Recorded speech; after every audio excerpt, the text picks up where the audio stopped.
चलो बच्चों, अभी हम लोगों ने पासा से संबंधित कुछ मेन फैक्ट्स को देखे कि नहीं देखे? पासा से संबंधित मेन फैक्ट्स देखे। पासा में हम लोगों ने प्राकृतिक संख्या देखा, पूर्ण संख्या देखा, पूर्णांक संख्या देखा, सम संख्या देखा, विषम संख्या देखा, भाज्य संख्या देखा, अभाज्य संख्या देखा, और उस सभी संख्याओं में से कौन बड़ी थी कौन छोटी थी, है ना, वो सब सारा चीज। तो देखिए, इसमें से एक चीज नहीं बताए थे, 4 के गुणज वाली संख्या। तो 4 के गुणज वाली संख्या कितना होगा? 1 ना होगा। जो 4 से कौन हिलाया इसको जी? 4 के गुणज वाली संख्या। तो जरा देखते हैं, हम लोग इस क्वेश्चन को बनाने के प्रयास करते हैं। इसी के सामने यहां हल कर लेते हैं। देखो क्या कह रहा क्वेश्चन। एक पासे को उछालने पर, जब पासा को उछाला जाता है, तो मान लो ये पासा है, इस पासा को जब उछाला जाता है तो पासा को उछालने के बाद जो स्थिति आती है वह कुछ इस टाइप का आती होगी। 1 या नहीं तो 2 या नहीं तो 3 या नहीं तो 4 या नहीं तो क्या 5 एवं क्या आती होगी? 6 आती होगी ना। टोटल घटना कितना हो गया? कुल घटना कितना हो गया? 6। हुआ कि नहीं हुआ?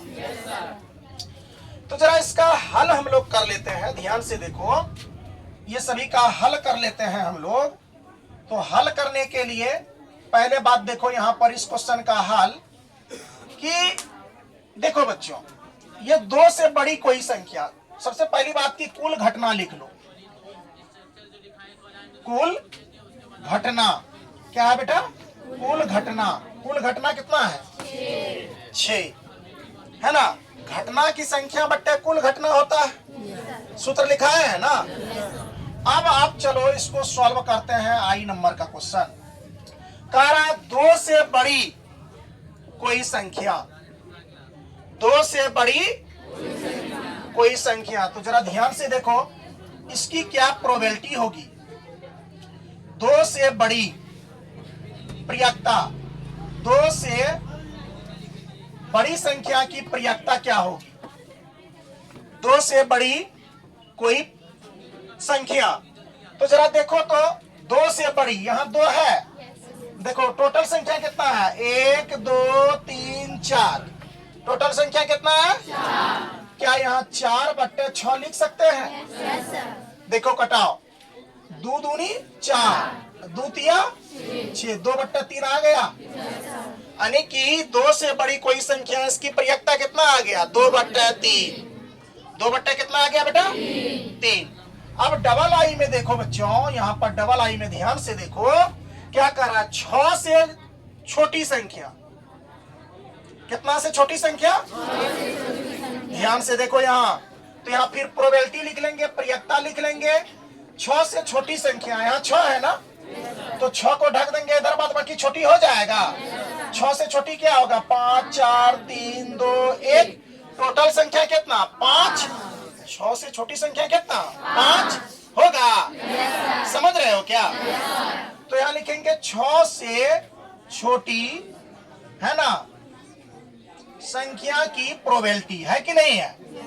6 से छोटी संख्या जो है वो क्या को है बच्चों? 5 2। टोटल संख्या कितना है? 6। 5/6 इसका आंसर आ गया। हुआ कि नहीं हुआ? अब देखो तीसरा नंबर का बच्चों कैसे बनता है, देख लो। अभी क्वेश्चन सॉल्व कर रहे हैं। जैसे ये बेसिक क्वेश्चन तुम लोग देख लिया बच्चों, तो आगे आपको अध्याय का क्वेश्चन बनाने में कोई दिक्कत नहीं होगा। अब 3 नंबर का क्वेश्चन देखो, कह रहा है एक विषम संख्या।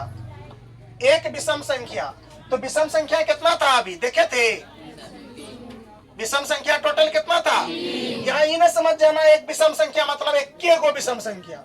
अरे विषम संख्या की प्रोबेबिलिटी पूछा है। किसका पूछा है? तो देखो यहाँ P मतलब प्रियकता, एक विषम संख्या। एक कौन सा संख्या? विषम संख्या की प्रोबेबिलिटी। तो देख लो विषम संख्या अभी तुरंत हम लिखाए थे ना, कितना था विषम संख्या?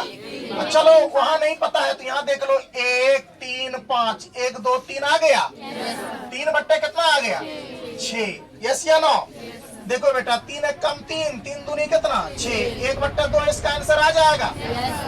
1/2 आया आंसर। इसके बाद देखो बच्चों कितना नंबर 4 नंबर। 4 नंबर का क्वेश्चन जरा देख लो, ये कैसे बनेगा। कह रहा कोई अभाज्य संख्या, कोई अभाज्य संख्या अभी कितना बताए थे 2, 3 और क्या 5, आप लोग बताए थे। कितना है तो देख लो। अभाज्य संख्या जो है यहाँ बच्चों लिखेंगे प्रियकता किसका, तो अभाज्य संख्या का। किसका बच्चों, अभाज्य संख्या का। कौन संख्या का बच्चों, अभाज्य संख्या का। अभाज्य संख्या देख लो तो अभाज्य संख्या क्या हो जाएगा, यानी कि 2, 3 और 5, टोटल कितना हो गया 3। कितना हो गया 3 बट्टे कितना कुल संख्या, कुल घटना 6। तो 3 एक कम 3, 3 दूनी कितना 6, तो 1/2 इसका आंसर आ गया। आया कि नहीं आया। अब लास्ट क्वेश्चन बचा है। अब देखो कह रहा 4 के गुणज वाली संख्या। क्या कह रहा है बच्चों, तो यहाँ देखो 4 के प्रियकता। एक बात याद रखना, कोई टीचर आपको ऐसे भी लिखा देंगी, जैसे ये प्रियकता है ना, ऐसे लिख देंगे प्रियकता है ना, ऐसे लिख करके, बात समझ रहे हैं। और डायरेक्ट इसको क्या कर देंगे देख लीजिए, प्रियकता किसका 5 नंबर का ना, तो 4 के गुणज वाली संख्या। 4 के गुणज वाली संख्या कितना है 1 हो गया। टोटल घटना कितना है 6।